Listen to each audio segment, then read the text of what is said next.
जी hello दोस्तों, मैं हूं कमर चीमा और मेरे साथ हैं प्रोफेसर डॉक्टर मुक्तदिर खान। डॉक्टर साहब जो है वो ट्रैवल कर रहे हैं, आई थिंक इटली में है इस वक्त फॉर अ हम्म। कॉन्फ्रेंस या अपनी किसी पर्सनल मसरूफियात पे। डॉक्टर साहब, सबसे पहले तो आपके वक्त का बहुत शुक्रिया।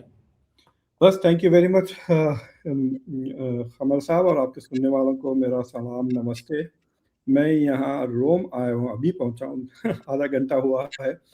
एंड यहाँ पर एक लुइस नाम की यूनिवर्सिटी है which is number 2 I think in Europe. और हम्म, यहाँ पर कल कॉन्फ्रेंस है। तो मैं साउथ एशियन इंटरनेशनल रिलेशंस पे एक पेपर प्रेजेंट कर रहा हूँ कल। फिर शाम को वॉर के ऊपर लेक्चर है, पब्लिक लेक्चर है। तो जो हम्म, साउथ एशिया पे है वो क्लोज डोर है, सिर्फ एकेडमिक्स और पॉलिसी मेकर्स के लिए है। जो शाम का है वो पब्लिक के लिए है। तो अगर आप हम्म, रूम में हैं, मैं जानता हूँ बहुत लोगों को, तो प्लीज़ आ जाइए कल लुइस यूनिवर्सिटी को शाम में 6 बजे। बिल्कुल ठीक है, थैंक यू। डॉक्टर साहब, आपका मैं देख रहा था आर्टिकल भी आपने लिखा है और इस वक्त वो डिस्कस भी हो रहा है जी। पाकिस्तान के अंदर और हर जगह पे। Pakistan as a peace maker जो है, आपने कहा कि जी बेसिकली पाकिस्तान ने दो सिविलाइजेशंस को बचाया है, एक वेस्टर्न को भी और एक ये पर्शियन को भी। दूसरा, डॉक्टर साहब कैसे देखते हैं ईरान इसराइल तो मुसलसल हमले कर रहा है उसके ऊपर, लेबनान के ऊपर, वहां पे तो वो कोई रिस्ट्रेंट शो नहीं कर रहे। और दूसरा जो इजरायली एम्बेसडर हैं इंडिया के अंदर, उन्होंने इंटरव्यू दिया है जी कि हमें पाकिस्तान पे एतबार नहीं है। तो ये कैसी सिचुएशन चल रही है कि वो लेबनान पे हमले भी कर रहे हैं और इजरायली कह रहे हैं हमें पाकिस्तान पे एतबार नहीं है? कैसे देखते हैं आप इसको? मतलब अलग अलग सवाल है आपके। जी। तो पहले सवाल का मैं जवाब दे देता हूँ। तो दो देखिए, ये जो अग्रीमेंट हुआ है, उस अग्रीमेंट, अगर आप डोनाल्ड ट्रंप का ट्वीट पढ़ें ट्रूथ सोशल का, तो वो कह रहा है कि जो ईरान ने 10 पॉइंट प्रेजेंट किए थे, उसके बेसिस पे नेगोशिएशंस होंगे। तो वो 10 पॉइंट जो ईरान प्रेजेंट किए थे, उसके दो वर्जन्स नजर आ रहे हैं। एक जो मीडिया बता रहा है, और दो वर्जन। तो उसके जो रॉबर्ट पेप के लिंक्डइन पेज पर अगर जाके देखें आप, तो number 3 says that it includes Lebanon. और जो दूसरा जो वर्जन आया है, उसमें नंबर 10 में इट इंक्लूड्स लेबनान। और ये तो ट्रांसलेशंस है, मुझे नहीं लगता कि अंग्रेजी में भेजा होगा ईरानियंस ने, तो ईरानियंस ने फारसी में भेजा होगा। तो मैं कल किसी से बात कर रहा था, तो वो कह रहे हैं कि नहीं, they are including the whole axis of resistance. ये ना सिर्फ हिजबुल्ला है, बल्कि हमास और हुतीस भी उनके खिलाफ। This is like a cease fire with the entire axis of resistance. ये जो इराक में जो मिलिशियाज है, अमेरिका अब उनको जाके बॉम्ब नहीं कर सकता, otherwise it will be from the point of view of Iran, it will be a violation of the cease fire. लेकिन कहते हैं कि फ़ोन पहले, सीज फायर होने से पहले, एक दिन पहले, संडे को यानी फ़ोन आया था नेतन्याहू का। उसकी काफ़ी चर्चा चल रही है, जिसमें नेतन्याहू, इजरायली मीडिया कह रहा है कि ट्रंप ने कहा हाँ हाँ ठीक है, तुम लेबनान पे हमला करो। Lebanon is not part of it. JD Vance से जब पूछा गया, तो उसने थोड़ा अजीब सा जवाब दिया। एक तो एक इंग्लिश नहीं आती, ये वो मजाक उड़ाया उसने ईरानियन का। लेकिन उसने ये भी कहा कि देयर इज अ कंफ्यूजन, कि ईरानी समझ रहे हैं Lebanon is part of it और दिस। तो मैंने, इंडियन मीडिया तो खैर उनका छोड़ दें, वो जल बुन कबाब बने हुए हैं कि डिसअपॉइंटेड हो गए हैं वो पूरी तरह से। उनकी मीडिया, एक आपने देखा वो वीडियो जो वायरल हो गया है, जिसमें वो रिपोर्टर अपना शायद लैपटॉप या कंप्यूटर भी फेंक रहा है, कुर्सियां वो आई फेंक रहा थिंक एआई वाली है, एआई है, लेकिन वो मतलब फीलिंग्स ऐसी हैं बाय द वे। है। एनीवे, तो मैं तो खैर पिछले 7-8 घंटे से bit out of circulation. But I think ये कह रहे हैं कि पाकिस्तान, जो प्रो इजरायली थोड़े रिपोर्टर्स ये कह रहे हैं कि पाकिस्तान ने जो ईरान को दिया और ईरान से लेके जो अमेरिका को दिया वो गलत है। They are giving different versions to each other. ये इतनी बेवकूफ़ानी बात है ये। देखिए, 10 पॉइंट ही है। ऐसा नहीं कि 10 पेज वाला या 100 पेज का है जिसमें आप एक आध लाइन इधर-उधर कर रहे हैं। अगर पकड़ा गया, अगर it becomes obvious to Trump या जेडी वैंस को कि पाकिस्तान शहबाज शरीफ या आसिम मुनीर इसको इधर-उधर कर रहे हैं, तो खत्म हो जाएगी पाकिस्तान की credibility in the eyes of the US as well as Iran. Why will they commit suicide? Right, अगर वो मीडिएट कर रहे हैं तो why will they commit suicide? तो I dismiss that particular argument. हाँ, ये और बात है कि द मोस्ट लाइकली थिंग ये है कि ट्रम्प नेतन्याहू को कंट्रोल ही नहीं कर सकता। अब आप न्यूयॉर्क टाइम्स में एक लंबा सा आर्टिकल आया है, आप उसको पढ़ें। मैं इनफैक्ट आके अभी पूरा ख़त्म नहीं किया, वो आर्टिकल मैं पढ़ रहा हूँ, उसका टाइटल है, बता देता हूँ आपको, how Trump took the US to war with Iran. पहले तो टाइटल गलत है, वो it should be how Netanyahu took Trump to war with Iran. तो उसमें तफसील से वो फरवरी 11 की जो मीटिंग थी ट्रम्प के साथ नेतन्याहू को, उसकी सारी पोल खोली, मतलब कोट बाय कोट के जो जनरल ने कहा, जनरल केन ने क्या कहा, और फिर रूबियो ने, अपेरेंटली रूबियो ने कहा कि जो नेतन्याहू कह रहा है इज बुलशिट। यूएस इंटेलिजेंस ने कहा कि इट्स फार्सिकल। फार्सिकल यानी ख्वाबी है। तो मुझे लगता है रूबियो ने समझा कि ट्रम्प को वो लफ्ज समझ में नहीं आएगा, इसलिए ट्रांसलेट करके कहा it means it is bullshit. तो उसके बावजूद Trump went into this war. तो लोग कह रहे हैं कि ट्रम्प इज नाउ बहुत क्लोज हो गया है वो नेतन्याहू के व्यू पॉइंट पर, and he is completely further away. सबसे दूर जेडी वैंस है। तो it's a good thing JD Vance is coming for this. JD Vance, मुझे लगता है वो सारी स्टोरी जेडी वैंस ने ही लीक की है न्यूयॉर्क टाइम्स को, because he is trying to tell America कि मैं इसके साथ नहीं हूँ इस तमाशे में, और रूबियो भी नहीं है। So this too will survive beyond war. और अगर लेबनान में चलते रहा, कल का बहुत बुरा दिन था, सीज फायर होने के बाद जो हमला किया इजराइल ने, इट वाज द वर्स्ट। ये बेबस मुल्क है लेबनान, डिस्ट्रॉय कितने साल से हो रहा है। लोग समझते हैं Israel is some kind of a power. Israel is nothing without the US. इतने पैसे अमेरिका ने पिछले 50 साल में इजराइल को दिए हैं, हर साल $5 बिलियन, फिर जंगों के लिए 20-20 बिलियन। उतने पैसे किसी को भी दे दे, वो भी ऐसी चढ़ाई कर देगा छोटे छोटे मुल्कों पर। तो आई हैव अ फीलिंग कि अब तो सब कह रहे हैं कि अमेरिका हार गया ये जंग, ट्रम्प हार गया। Like in the US nobody thinks he one. Mega का भी पूरी तरह से कह रहे हैं ह्यूमिलिएट हो गया है ट्रम्प, लिटरली। और सबसे ज्यादा अपेरेंटली अब यहाँ पे सऊदी अरेबिया के खिलाफ काफी लॉबिंग चल रही है, और I don't know why the Saudis are keeping quiet. तो वो कह रहे हैं कि एक 3 मुल्क और एक बंदा मिलकर लॉबी कर रहे हैं ट्रम्प को कि सीज फायर तुम ना करो, और कर दिया तो तोड़ो। 3 मुल्क और एक बंदा।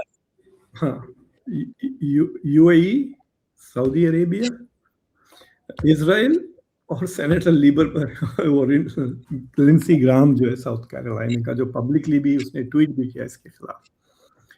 तो कह रहे हैं कि सऊदी अरेबिया और यूएई बहुत अपसेट है कि ये जंग रुक गई है। वो कह रहे हैं कि भाई एक तुमने रिजीम को छोड़ दिया है, दूसरा ये रिजीम अपने आप को अब विक्टर समझ रही है, तीसरा हॉर्मुज उनके हवाले कर दिया है। It is worse than it was before. तो ये सऊदी अरेबिया का समझ में नहीं आ रहा है कि अमेरिका में मीडिया बार बार ये क्यों खींच रहा है सऊदी अरेबिया का। आई कैन अंडरस्टैंड यूएई की ये पोजीशन है, बट सऊदी अरेबिया की क्या, सऊदी अरेबिया की भी। तो अगर आप देखें, बाद जगह मीडिया में स्टोरीज आ रहे हैं कि इस जंग की वजह से सऊदी अरेबिया में और यूएई के बीच में काफ़ी दरारें पड़ गई हैं, गैप आ गया है। फिर कह रहे हैं कि they are united on this कि दिस वॉर शुड कंटिन्यू। तो आई विश के सऊदी अरेबिया में कोई ऐसे स्पोक्स पर्सन हो, कोई यूट्यूब चैनल भी नहीं है उनके पास से जो बंदा आगे बोले उनके तरफ से बोल दे कि ये बकवास झूठ बातें हैं, nobody in the government is for them. और जजीरा पे आते हैं थोड़े बहुत, लेकिन वो बड़े खुश होते हैं। बिल्कुल ठीक हो गई, ये तो आते हैं। तो ये जो इजरायली एम्बेसडर बात कर रहे हैं कि जी पाकिस्तान पे हमें ट्रस्ट नहीं है, और कई लोगों का कहना है कि इजराइल को कंट्रोल नहीं किया जा सकता और वो वायलेशंस करता रहेगा, इसको आप कैसे देखते हैं? ये आपको लगता है ट्रम्प मैनेज कर लेगा? ट्रम्प की वल्नरेबिलिटी भी नजर आ रही है, या क्या आप समझते हैं कि ये ऐसे ही चलेगा? देखिए, जब तक इसराइल की लॉबी इसराइल को सपोर्ट कर रही है और उनके पास जितना पैसा है, it's not going to help, समझे ना? It's not going to help at all. In fact Bharat को भी सोचना चाहिए कि ये ज़्यादा घुसे मत इसराइल में, वरना इंडिया का भी यही हाल हो जाएगा। अब धीरे धीरे वो इसराइल का इन्फ्लुएंस बढ़ने लगा है। मैं लिंक्डइन वगैरह पे कभी कभी देखता हूँ, अब Indian think tanks are working with Israel, Israel का एम्बेसडर आता है, इसराइल से फंडिंग मिल रही है, बहुत सारे इंडियन प्रोफेसर स्कॉलर्स इसराइल जा रहे हैं। तो जिस तरह अमेरिका पे कब्जा कर लिया है इसराइल की फॉरेन पॉलिसी, मुझे लगता है उसी तरह कब्जा इंडिया की फॉरेन पॉलिसी भी करना शुरू कर देगा। देन इंडिया की स्ट्रेटेजिक ऑटोनॉमी खत्म हो जाएगी। Then they will be doing, जैसा अमेरिका जैसा जंगें लड़ रहा है इसराइल के लिए, इंडिया तो जंग नहीं लड़ेगा, but India will be doing lots of other things, जैसा कि पूरा के पूरे ईरान वॉर के दौरान खामोश बैठ गया, डिप्लोमेटिक स्टेटस अपना खराब कर लिया। बाहर तो कोई कुछ पूछ नहीं रहा है, मतलब it has, India has become marginal to this ना। तो जब तक इसराइल की लॉबी के में दम है डोमेस्टिक पॉलिटिक्स में, अब जो अमेरिकन डेमोक्रेटिक पार्टी से खत्म होते जा रहा है वो, तो लेकिन देखिए अमेरिका में इस वक्त मेरे ख्याल से 100-200 से ज़्यादा बिलियनर्स हैं जो 100% एक ही एजेंडा है उनका, इसराइल। और अमेरिका में जो है सो पैसा इतना लगता है पॉलिटिक्स में कि आप कुछ नहीं कर सकते, समझे ना?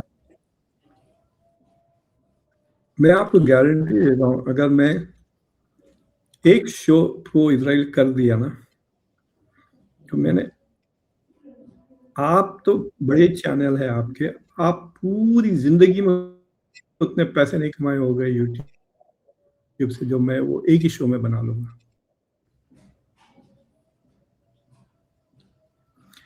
जो चार्ली कर्क था ना, जो मरा, उसको बिल एक्करमैन 1 महीना पहले अपने घर बुलाया था। वो बड़ा किस्सा चला, अगर आपको याद है, कैंडिस ओवन वगैरह लोगों ने काफी गड़बड़ चली। उसने $150 मिलियन ऑफर किए थे उसको कि तुम अपना point of view on Israel change करो। ये जो टक्कर कार्लसन है, उसको पीबीडी नाम का एक चैनल है, तो पीबीडी वाले ने टक्कर कार्लसन को अपना चैनल बंद कर दो, मेरे पास आ जाओ, मैं तुमको $100 मिलियन सालाना तनख्वाह दूंगा। तो आप मुझे बताइए, आप भी यूट्यूब चैनल चलाते हैं, मैं खोल के कह देता हूँ, अगर आपको साउथ एशिया में अगर 1000 व्यूज मिल रहे हैं, तो आपको 1000 व्यूज के 40-50 सेंट मिलते हैं, बस, उससे ज्यादा नहीं मिलते। अगर किसी को 10,000 व्यूज मिल रहे हैं अगर एक वीडियो पर, तो आपको उस पर $6 कुछ $5 मिलेंगे 10,000 व्यूज के, उससे ज्यादा नहीं मिलते। सो इट इज, हाँ, तो आप सोचिए ये पीबीडी वगैरह, उसमें $100 ऑफ मिलियंस कहाँ से आ रहे हैं? उसके जाके आप व्यूज देखिए, उतने नहीं, मिलियंस में भी नहीं है, हंड्रेड्स ऑफ थाउजेंड्स में है। लेकिन अगर वेस्ट में अगर आप भी कर दिया आप उनकी इनकम, नहीं, that the money is coming from people who are paying this guys. तो अगर कोई यूट्यूब चैनल आपको नजर आता है which has only one point of view ना, और मतलब किसी एक मुल्क की तरफ, जैसे कि अगर आप सिर्फ यूएई की गा रहे हैं या सिर्फ सऊदी अरेबिया की तारीफ कर रहे हैं या सिर्फ Israel, then you can understand कि ये सारे स्पोक्स पर्सन हैं, they are not independent analyst. तो बहुत पैसा है अमेरिका में फॉर प्रो इजराइल, और वो पैसा वर्क अदर वे ऑल्सो। पता है आपको, मेरे खिलाफ तकरीबन 300 से ज्यादा इन लोगों ने आर्टिकल्स लिख दिए हैं, बिकॉज मैं इनको बिकता नहीं हूँ, नाम की कमाई। So then they will use that money जो आपके लिए खरीदने के लिए जो पैसे उन्होंने रखे हैं, वो आपको हराने के लिए इस्तेमाल करते हैं। पॉलिटिशियंस इसलिए डर के, तो एक बिलियनर आके कहता है आप सेनेट के लिए रन कर रहे हो, मैं आपको 2 मिलियन दूंगा, यू विल हैव टू से दीस थिंग्स अबाउट इजराइल। आप कहते हैं नहीं, इसे ठीक है, ये 2 मिलियन मैं तुम्हारे ओपोनेंट को दे देता हूँ, वो तुमको हरा देगा। हर इलेक्शन में इल्हान उमर के खिलाफ तकरीबन 20-20, 25-25 मिलियन डॉलर खर्च करते हैं। ब्लूमबर्ग का जो ओनर है ना, माइकल ब्लूमबर्ग, उसने 20 मिलियन डॉलर खर्च किए तो ममदानी को हराने। उसने वक्त अलोन, अगर आप गूगल कर ले millionaires who spent money against Mamdani, देख लीजिए, बिल एकरमैन ने 15 मिलियन किया। तो ट्रम्प उस लॉबी में जब तक दम है, no American politician can criticize Israel and get away. George H Bush ने किया था और हार गया, उसके बाद से रह रहे हैं ये लोग। बिल्कुल सही है, बिल्कुल डॉक्टर साहब, बात तो सही है। वो they have a lot of control, इसकी तो हमें समझ आ रही है, और वो एक चीज़ वो बन रही है। डॉक्टर साहब, यहाँ पे पाकिस्तान में एक सवाल चल रहा है। एक तो जारी बात है, इंडिया हर वक्त अपने आप को पाकिस्तान के फ्रेम में डालता है, पाकिस्तानी हर वक्त अपने आप को इंडियन फ्रेम में डालते रहते हैं, और वो डिस्कशन चलती रहती है। वो एक ये है एक शुरू से। लेकिन आपको क्या लगता है, हाउ पाकिस्तान का क्या पोजीशन बनी है, इमर्ज हुआ है, ये सस्टेनेबल है, या क्या आपको लगता है कि ये जो रोल पाकिस्तान को दिया गया है ये लॉन्ग टर्म नजर आ रहा है आपको? क्योंकि पहले 20 साल पहले तो ये रोल सारा इंडिया के पास था, बहुत सारी चीजों का उनको बहुत सारी सपोर्ट दी गई थी, और पाकिस्तान कहता था प्रेफरेंशियल ट्रीटमेंट है। अब पाकिस्तान को वो सामने ले आए हैं, इसको आप कैसे देखते हैं? तो there are two different things. एक तो इंडिया को ऑब्सेशन है पाकिस्तान का। अभी मैंने एक, जैसा मैंने आपसे कहा भी था, तकरीबन 1 महीना रिसर्च करके बिहार के ऊपर एक प्रेजेंटेशन किया विद 2 अदर प्रोमिनेंट इकोनॉमिस्ट। जी जी। उसमें किसी को शौक नहीं इंडियंस को देखने का। मुश्किल से 6000 व्यूज मिले हैं। लेकिन मैं कुछ भी बकवास, आप में बैठ के कुछ भी ऐसी फालतू बकवास कर लें, चलो ये बहुत अच्छा है, ये मेंटोर्स, ये वो, और टाइटल में डाल दें पाकिस्तान इंडिया, बल्कि डबल ट्रिपल व्यूज आ जाएंगे। तो एक, India is obsessed with Pakistan, Pakistan, Pakistan. हालांकि वो कहते हैं कि we need to dehyphenate India and Pakistan. वो पाकिस्तान के माइंड के अंदर ऐसा चिपका हुआ है कि डीहाइफिनेट दिमाग में नहीं हो रहा है। सो इंडियन मीडिया को हम क्योंकि स्टडी करते हैं, अपनी ऑडियंस इंडिया से आती है, we are a bit more aware कि India is obsessed with Pakistan, the rest of the world is not. जो हिंदी और उर्दू मीडिया और इंडियन मीडिया को फॉलो नहीं करते वो, so the rest of the world is not so tuned into this. जो आपका दूसरा सवाल है, India used its strategic geography की पोजीशन, उसकी large population, large army and growing economy as a effort कि हम चाइना के साथ डील करने में हमसे बात कर, जो आप अफगानिस्तान के साथ यूज कर रहे थे इतने सालों से, जब से रशिया अफगानिस्तान में घुसी है, आप अपनी ज्योग्राफी का इस्तेमाल कर रहे थे। इंडिया अपनी ज्योग्राफी एंड इकोनॉमी और पॉपुलेशन का इस्तेमाल कर रहा था। ट्रम्प बातें तो करता है चाइना की, लेकिन he is not focused on China. अगर वो चाइना पे फोकस हो गया तो फिर वापस India will become important. The only time, देखिए इंडिया की इम्पोर्टेंस कम होगी if India alliance with China. तो आज मैं एक आर्टिकल पढ़ रहा था कि Salman Khan is making a movie about Galwan की जो लड़ाई हुई। तो उस लड़ाई में ही वाज ट्राइंग टू शो कि चाइनीज कैसे बेकार हैं और इंडियंस कितने जबरदस्त बहादुर वगैरह हैं। तो जैसा धुरंधर इज अबाउट पाकिस्तान, सलमान खान ने कहा चलो मैं चाइना का ऊपर ऐसी अपना धुरंधर बना लेता हूँ। हाँ। तो मूवी तो शुरू जब हुआ तो बीच में अपेरेंटली सरकार के तरफ से प्रेशर आया कि आप उतना ज्यादा क्रिटिकल ना हो चाइना के।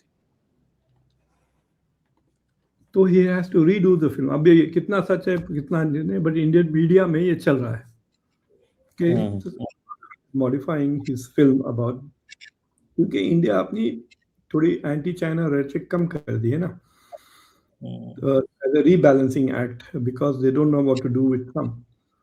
तो अगर अमेरिकन्स देखें कि भाई ये रीबैलेंस कर रहे हैं, देन इंडिया बिकम्स, मतलब सवाल ये होता है कि इज इट इंडिया यूजफुल और नॉट, ये क्वेश्चन। जो आपका पाकिस्तान की डिप्लोमेसी का सवाल है, आपको मैंने 2-3 बार पहले भी कहा था कि भाई पाकिस्तान की किस्मत चल रही है। वो कहते हैं ना कि खुदा मेहरबान तो गधा पहलवान वैसा चल रहा है मामला कि लॉटरी लग गई है, इसका फायदा उठा रहे हैं कुछ बड़ा।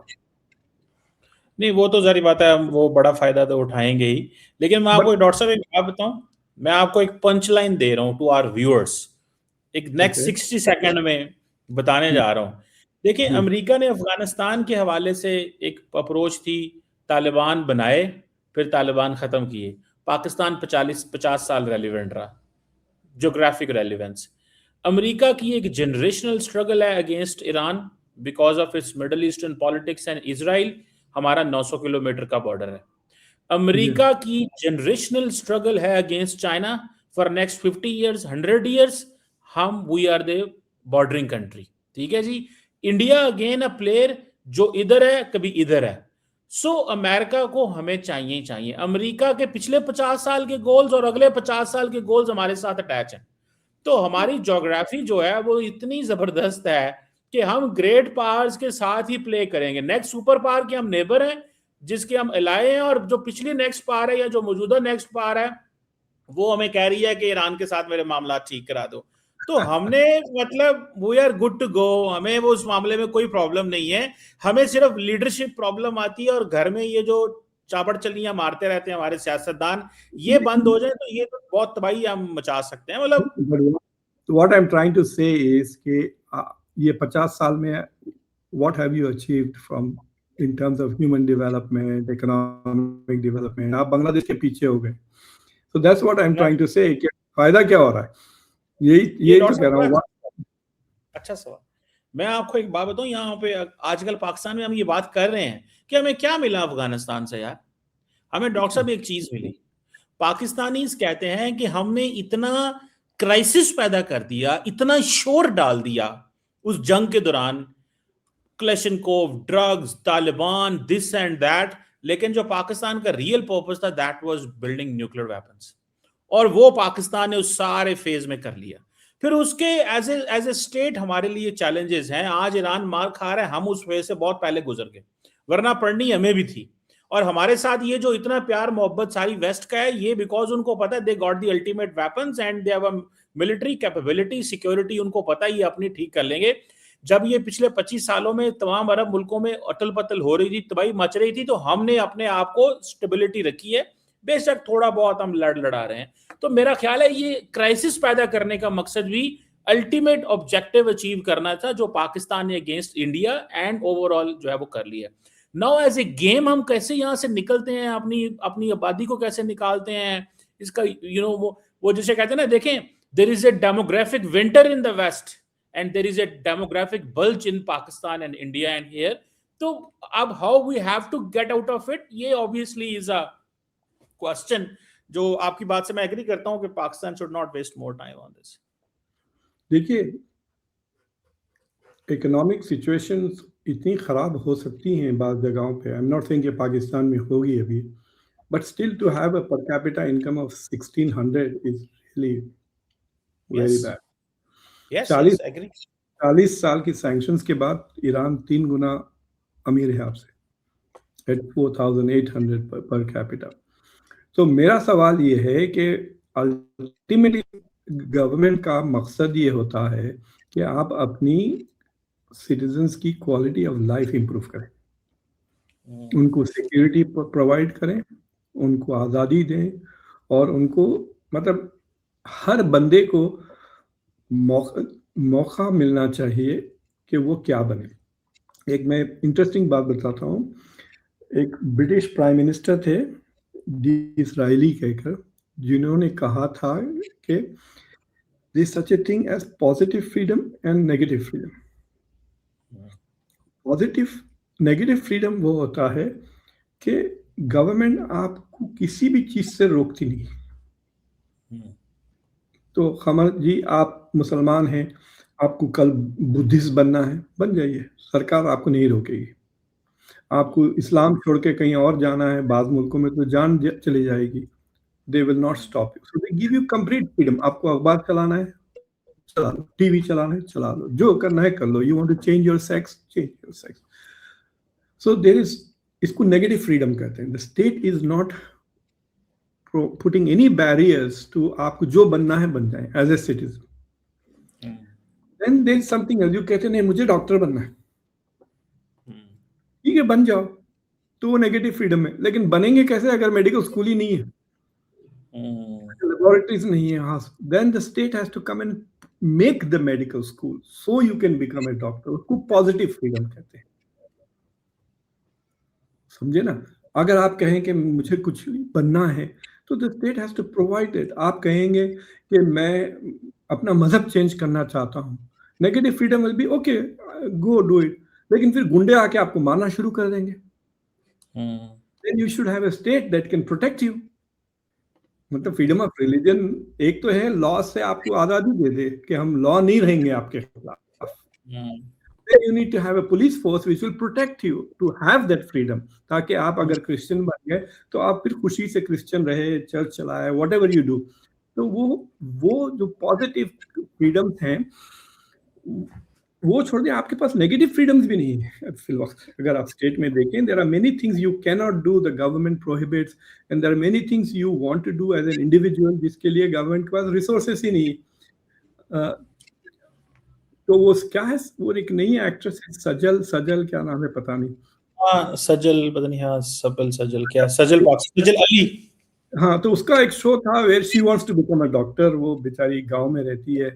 मैं 3-4 एपिसोड्स देखा and I was horrified by the education system जो वो बता रहे थे उस गांव का एक्सेट्रा।